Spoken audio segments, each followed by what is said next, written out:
Good morning. It's a pleasure being here.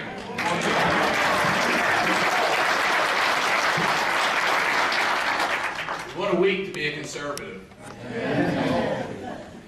I will tell you, it's exciting. I'll bring you greetings from Washington, D.C., and now you can be happy when someone brings you greetings from Washington, D.C.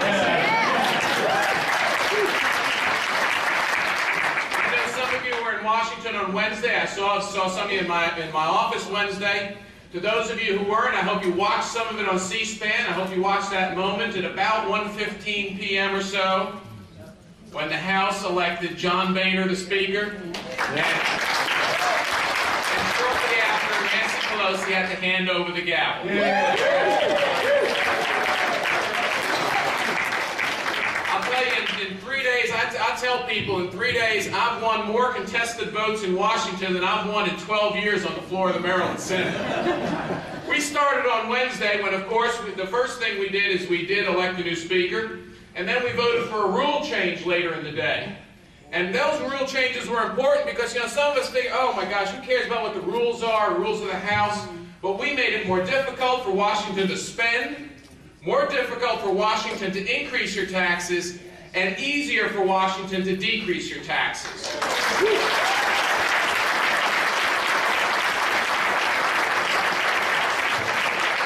Now that's a great start. It already had the liberals complaining.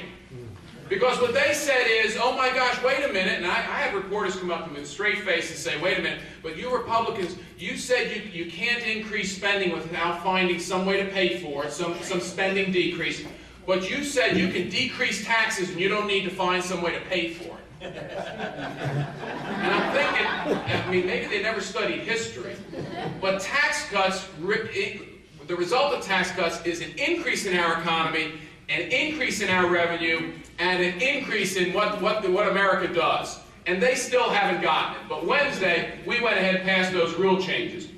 That didn't stop us. On Thursday, how many of you watched the reading of the Constitution on C-SPAN? We read the Constitution for the first time ever on the floor of the House of Representatives. I couldn't believe that. First time ever in history the Constitution was read on the floor.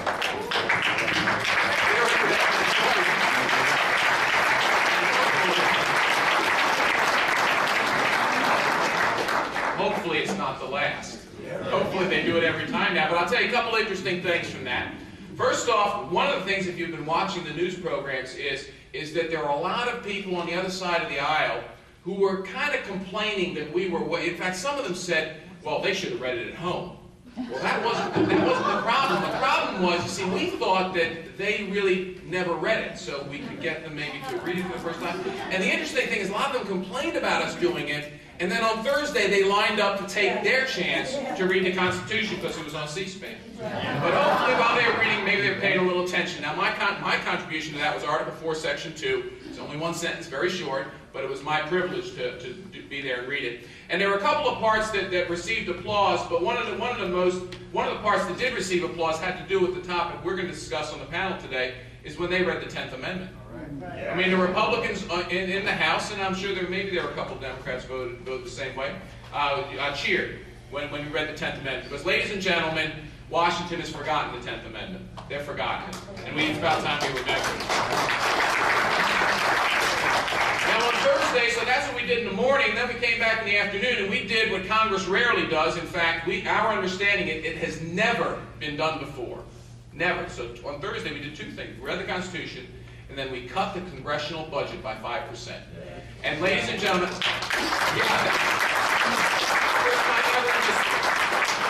it's not, you know, we want plain speaking in Washington. So when we mean cut, we don't mean a decrease in the increase. We mean that our budget this year is 5% from what Nancy Pelosi's Congress had last year. 5% real dollars.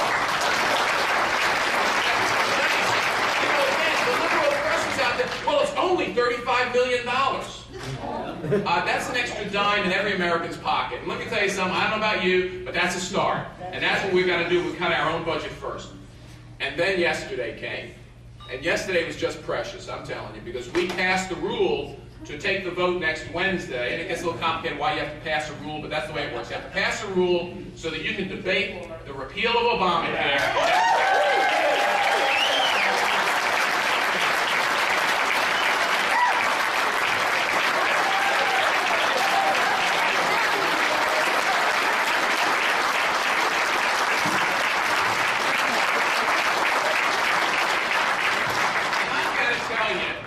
just been unbelievable watching the response of the former majority talking about that repeal.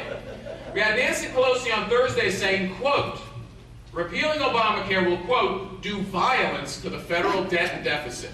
Now, I tell you, she ought to know about doing violence to the federal debt and deficit, but certainly not with the repeal of Obamacare. It gets better.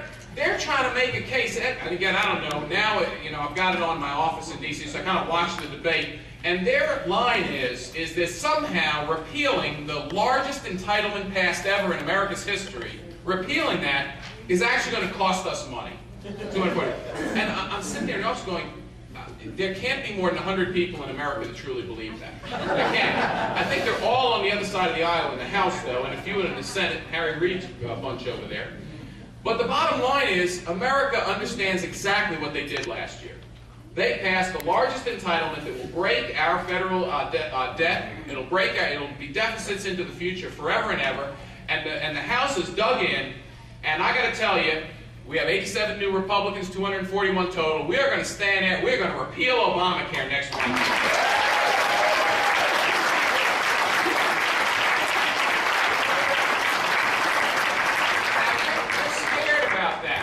They're scared about that because then they got to do something. Because the House is going to send the bill to the Senate, and it's 2 pages. I think I said it was 141 words. How many words? We didn't need 2,700 pages to repeal it. We only needed 2 pages. Very simple. It's just this won't happen. We're going to send it to the Senate, and let's see how Harry Reid and Barack Obama begin once again to try to convince the American people they made a mistake. It's not going to work.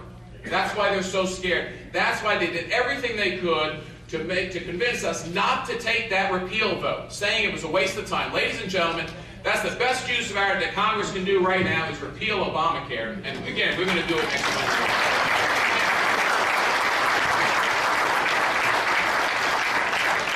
Let's talk about, since this is a group of Marylanders, let's talk about what the effect on Maryland is of the federal government right now.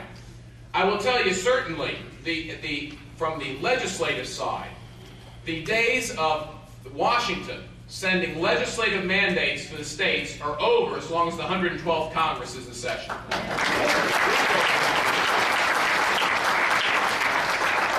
And let's look at what Obamacare did. It's a perfect example. And the delegate has it right, and we are fortunate to have Delegate George in Annapolis. I will tell you, he's absolutely one of the best delegates.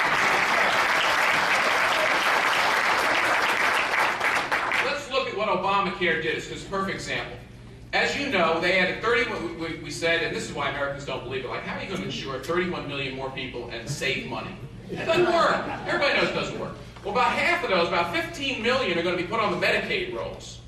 Now, the delegate can tell you what Medicaid is going to do to the state budget. It's going to bankrupt the state. But to get around that, what they did is said, don't worry.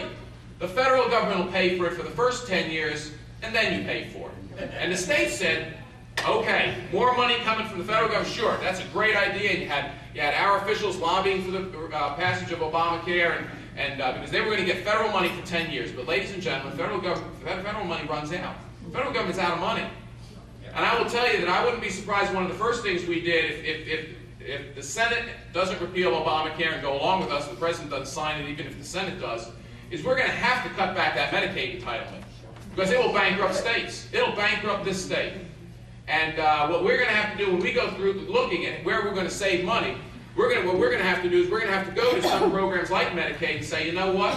If the states, if we don't send block grants to the states, if the state expects us to pick up a large part of the tab, in a lot of states we pick up 2/3 of the Medicaid budget, then we're just going to have to cut Medicaid spending. And ladies and gentlemen, we're broke in Washington. They're broke.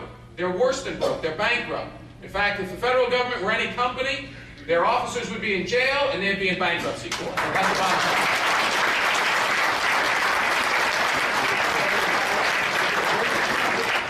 So what we have to do is first thing we have to do is we're going to stop doing that to states. We're going to stop creating programs where we pay for it a little while and then turn it over to the states, because in the end, it's just, I have 5 kids and I raised them. If you give them everything, in the end, they don't know how to fend for themselves. That's the bottom line. And that's what the federal government's been doing for the states for the past 2 decades. been giving them things, and now the states don't know how to fend for themselves. So I love Annapolis, and I love being a state senator for 12 years, but let me tell you something. The fiscal problems that are left because of what the federal government's done to the states are tremendous, and I'm not sure how they're going to deal with them. So the first thing we're going to do is we're going to stop mandates. As I said, we're going to stop passing mandates on the state because the 112th Congress, the House, does not believe in that. We really believe in the 10th Amendment. We're not going to do that. Second thing we're going to do is we're going to stop, we're really actually going to have to cut off the flow of some funds to the state. You know, I know the states were hoping that there was another set of stimulus, but let me tell you something. Over our dead body, there are going to be another stimulus bill passed through Congress.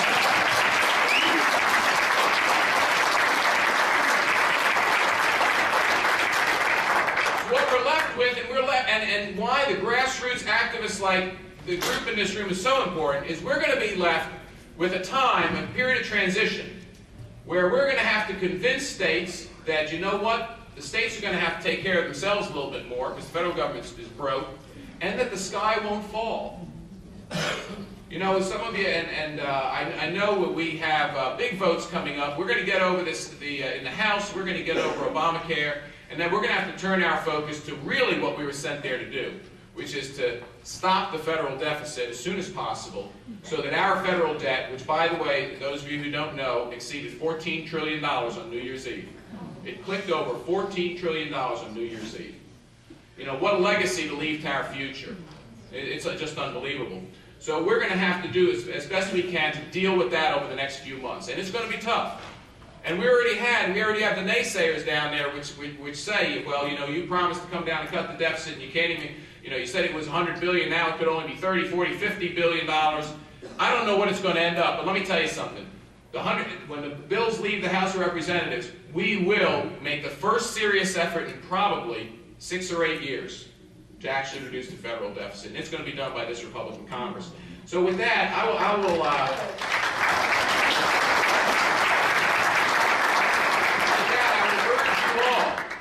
and you show it by being here on a sunny, snowy January Saturday. I urge you all to stay engaged for 2 more years.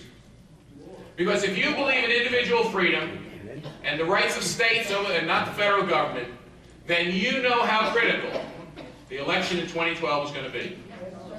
You know how critical. In this state, we're going to re-elect, we're going to have an election for all 8 new congressional seats drawn in new districts. We're going to elect a U.S. Senator, and we're going to vote to elect a President of the United States. And ladies and gentlemen, we have to be certain that we build on the gains of the 2010 election. The gains where America stood together at the grassroots level and said enough is enough. We're going to change the way America does business. We're going to go back to the way it was laid out in this document.